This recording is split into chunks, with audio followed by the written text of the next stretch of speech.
Suratul Fatiha ni nguzo miongoni mwa nguzo za swala, na yoyote ambaye hatoisoma Suratul Fatiha au akaisoma kimakosa, swala hiyo itakuwa imeharibika.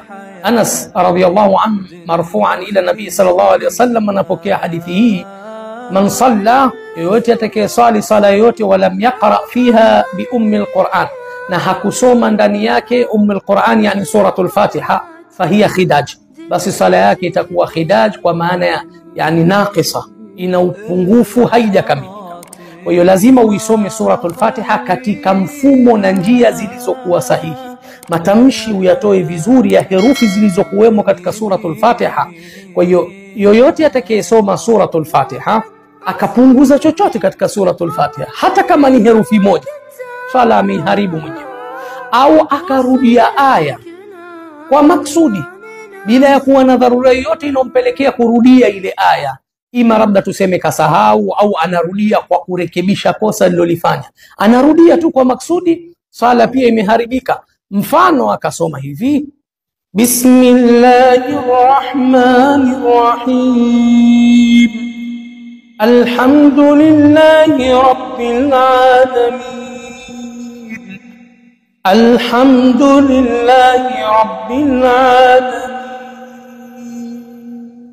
Kwa maana huyu anarudia aya kwa tajwidi tu, labda sauti ya ipembeze iwe vizuri zaidi. Hapana, huyu swala ameharibu kwa maksudi tena. Na mfano wake pia, mtu akatamka herufi kimakosa, mfano badala ya kusema wala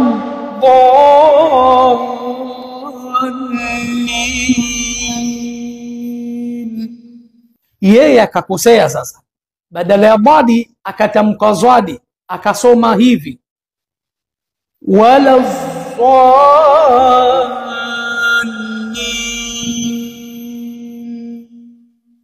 Huyu ameharibu swala. Ikiwa ana uwezo kwanza wa kutofautisha baina ya bad na dhad, lakini pamoja na uwezo anao akafanya hilo kosa kwa maksudi, swala ameharibu mwenyewe.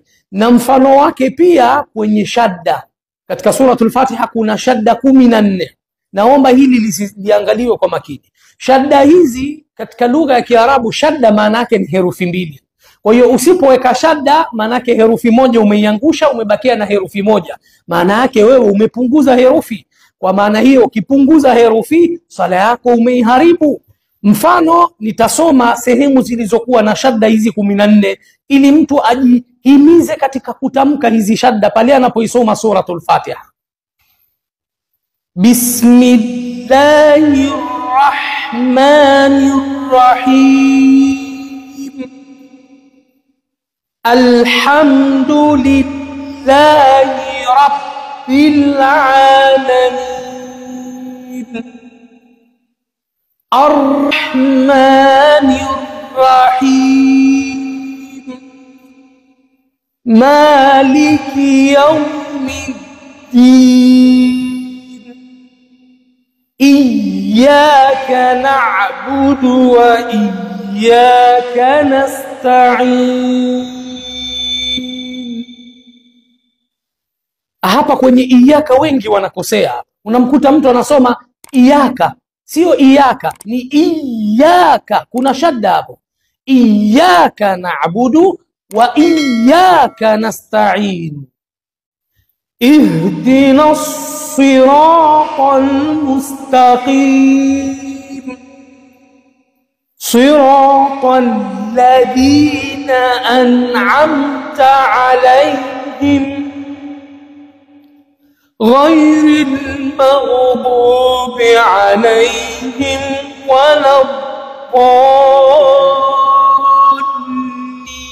الضالين. Hizo unavyoziona ni shadda ziko 14 hizo. Lazima uzitilie shadda unapotamka. Sasa hapa ninazungumzia anayekosea ni upi, ambaye sala yake itaharibika. Kuwe na haya mawili, sala itakuwa imeharibika. Kwanza, anao uwezo wa kusoma katika njia iliyokuwa sahihi, akaamua asisome, huyu swala ameharibu mwenyewe. Pili, awe ana uwezo wa kujifunza, lakini pia hakujifunza, huyu pia swala ameharibu mwenyewe. Lakini yoyote ambaye jambo hili liko nje ya uwezo wake, kuna watu hata uelekeze vipi, Dad na Zad hawazipati, Ain inampatabu, Kha inamsumbua, yani hata ajifunze mwezi mzima, huyu hakuna neno.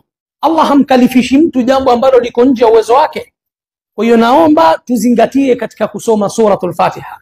Huenda mmoja wetu sala yake anasali na sala imeharibika na yeye hajui. Wallahu a'lam.